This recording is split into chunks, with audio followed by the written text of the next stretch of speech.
knows his stuff. He knows his stuff.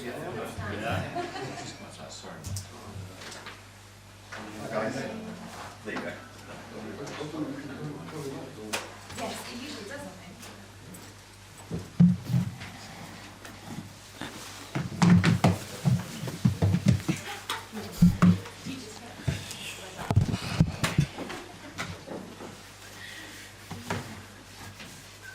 Morning everyone, hope everyone's well.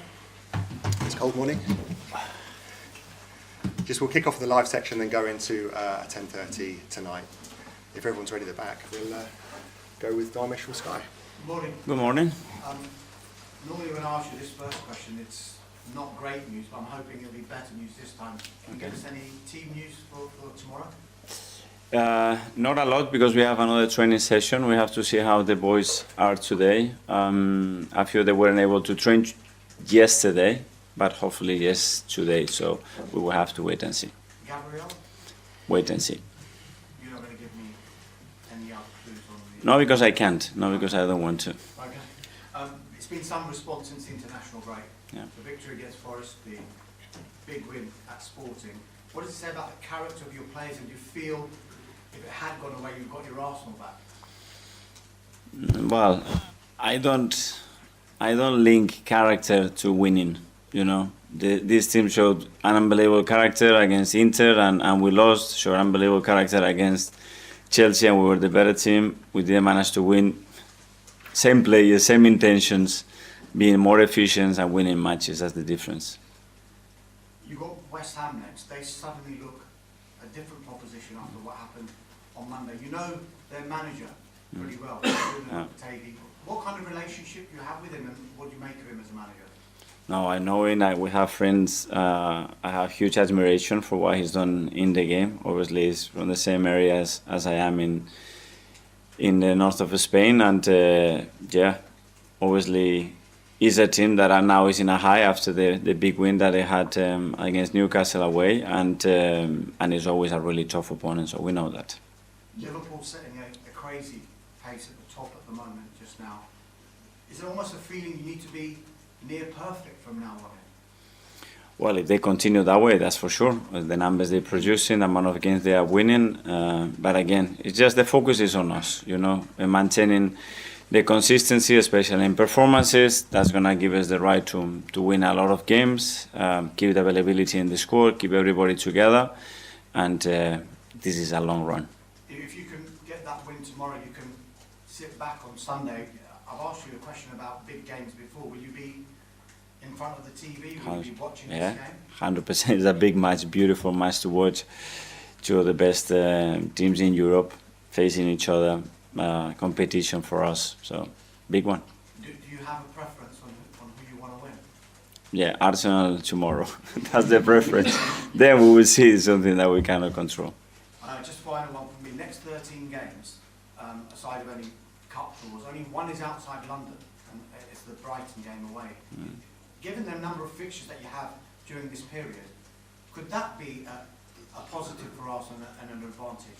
Well, less traveling is always better. It is crazy that we have that many games so close to us, and I think it helps because the amount of games that we have to play in that period is very high as well. Thank you. Thank you. Cyril from the Premier League. Hello.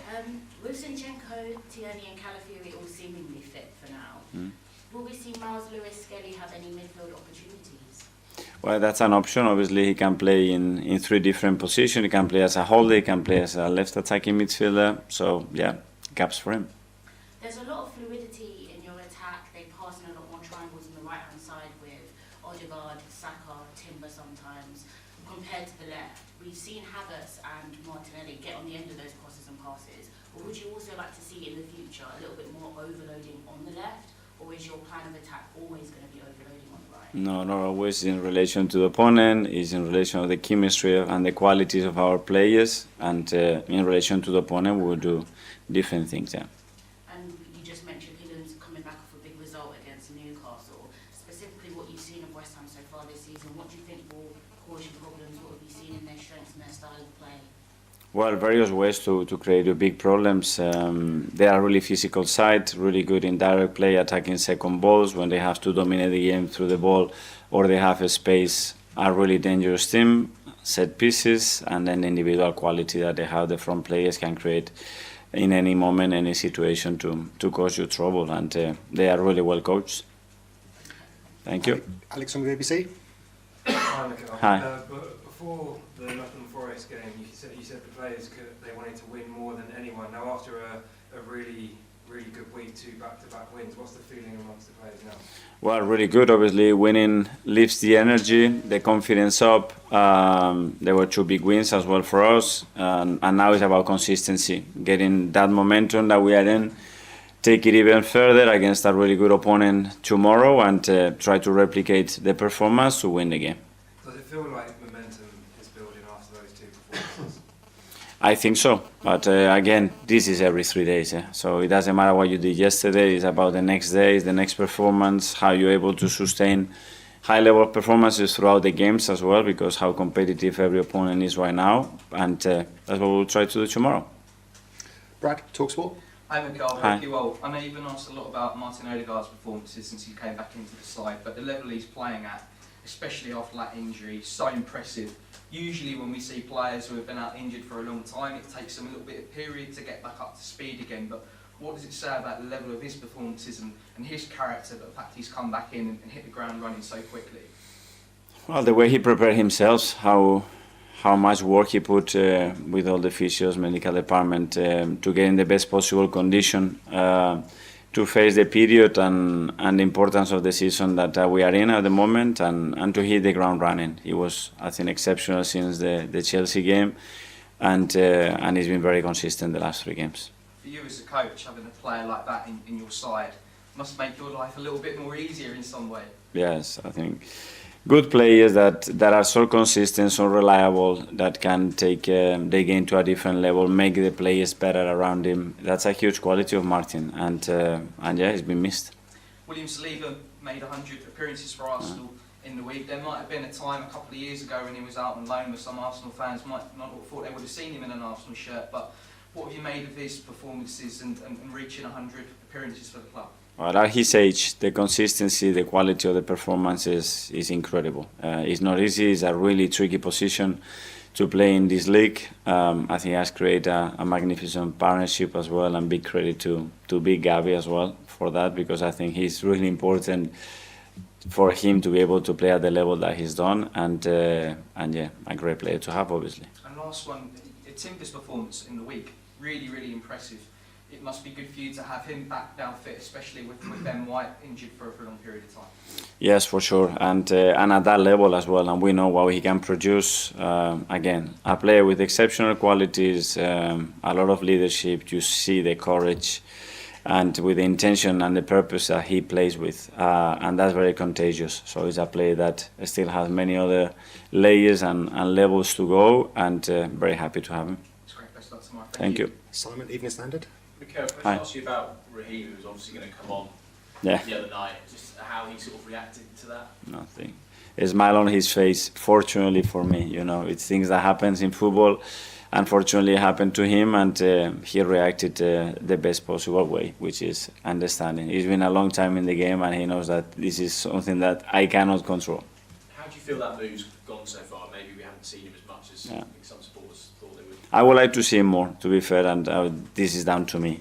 He's trying his best, his application, his commitment around the team has been exceptional, and now it's time for me to give him more minutes. Do you feel like this run now, obviously where it's the busy sort of festive period, we might see more of Raheem, and this could be his chance? That's the intention. That's why I put him again against Forest. That's why I wanted to put him against the Sporting, and now getting him in that rhythm, because he can really impact the team as well. James, ESPN. Hi, Mikel. Hi. Just sort of on the title race in general, obviously City in Europe could be the week lost a 3-goal lead. They've not won in 6 games now. What have you made of that? I'm just not used to seeing Man City this sort of vulnerable. What I made of it is what they've done for 9 years. I think that's why people has to talk about how difficult it is, what they've done for 9 years consistently. And yeah, a bump. Everybody has a bump. For them, it's very strange because in 9 years they never had it, you know. But that tells you as well the level and the environment that we are in. That everything has to be almost perfect, you know. Performance has to be perfect. Availability of your squad has to be perfect. Things have to go your way, and the opposition. That the level is different and it's so hard to win. Do you feel then that the run that they're on at the moment is giving everyone else a sense of opportunity? I do not think everybody's just dealing with his own business. That we have enough is so hard, and what the rest are doing is not really a matter now. I mean, you obviously want to beat West Ham anyway, but on a weekend when the top two, the defending champions and the leaders play each other, it must be an extra motivation to make sure you've got that win in the bag, and then you can sort of sit back and watch that. Right, it's a motivation to win our game, because that will put us watching that game on Sunday in a much better position. So that's the task. Go to Nick at the back. Hi. I'm just wondering how you sort of unwind after game or in between games, because when you came to speak to us in Portugal, you were still very animated. It was quite soon after the game. We saw the sort of stress that Pep was under after his match when he was talking to the media. It must be very difficult to sort of decompress and then get up again. What's your sort of process? I don't know. I think winning always helps to decompress and decompress in the right way. Yeah, sometimes it takes a few hours depending on the performance, the feeling I have after the game. It takes a few days. It's normal. It's a lot of emotion. We are so passionate and loving about what we do. We care a lot about what we do, and we wanted to do it at our best, and that's where the emotion plays a big part of that. And do you sleep well after matches like that in the week? We go quite late, but yeah, not a lot of hours, but quite deep, I think. Okay, last couple in the live. First, Ruben from PA. Hi, Mikel. Hi. There was a bit of concern about Pep after the final game and his sort of well-being, how he was coping with defeat. As a friend of his, is that something you want to reach out to him? Are you concerned about him? Yes, that's something very personal, but I feel a lot of sympathy for all my colleagues, because I know the job, I know how ruthless this industry is, I know how we get judged just by one thing, which is results, regardless that you've done exactly the same thing and the outcome becomes different. We have to deal with that. I know how difficult it is, because personally I've been through that a lot, and every defeat obviously is super painful, and that's it. And then just put some perspective into it, like we always do, and move on, because it's always another game. Kyle? Hi, Mikel. You spoke a lot about the importance of availability and how much it's helped you over the past few games. I just wonder, because towards the end of last season, you had a near fully fit squad, and that wasn't an accident. That was a big effort from your medical team and from yourself and all the analysts. Have you done an investigation maybe internally as to why you suffered so much injuries? Because I know there's been a lot of bad luck, and there's other factors at play there as well. Yeah, well, that was a big difference between the end of last season and the previous one, availability, and you can tell that. Yeah, we do research not only when we have injuries, but when we don't, because people tend to look very deep at things when there is a problem. What when it's going everything very good?